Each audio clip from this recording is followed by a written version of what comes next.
ពីថែរក្សាដូចជាត្រីគល់រាំងត្រីរាជនេះដើម្បីឲ្យកូនចៅជំនាន់ក្រោយបានស្គាល់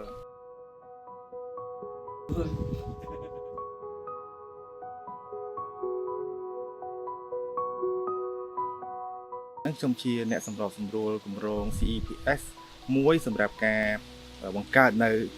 ប្រព័ន្ធតាមដានត្រីរងគ្រោះនៅក្នុងប្រទេសកម្ពុជាដែលយើងហៅថា App Threatened Fish ហ្នឹងហើយ App មួយនេះគឺបង្កើតឡើងដើម្បីផ្ដល់ទៅឲ្យអ្នកនេសាទទៅតាមសហគមន៍គោលដៅដើម្បីឲ្យពួកគាត់ជួយប្រមូលទិន្នន័យពាក់ព័ន្ធជាមួយនឹង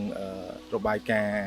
ចំនួនប្រភេទត្រីរងគ្រោះក៏ដូចជាពេលវេលានៃការចាប់ប្រភេទត្រីរងគ្រោះទីកន្លែងដែលពួកគាត់បានចាប់ហ្នឹងនៅក្នុងសហគមន៍គោលដៅដែលយើងបានកំណត់សម្គាល់នេះគឺជាព័ត៌មានសំខាន់ដែល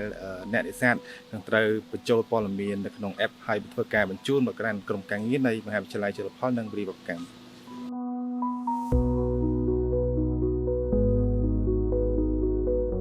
គ្រូបានយកទិន្នផលទិន្នន័យហ្នឹងគឺយកទៅវិភាគដើម្បីថ្នាក់ជាតិថាតើធនធានផលនេសាទដែលមានរូបភាពទាំងអស់ដែលបានថតផ្ញើទៅឲ្យលោកគ្រូដែលសម្រាប់ធ្វើការវិតម្លៃហ្នឹងគឺថាផលនេសាទហ្នឹងគឺនៅមាននៅសម្បូរឬប្រភេទផលនេសាទខ្លះអាចឧបមាមក2 3ថ្ងៃគាត់បានមួយអញ្ចឹងលោកគ្រូអាចវាយតម្លៃថាផលនេសាទហ្នឹងអាចនឹងមានការថយចុះ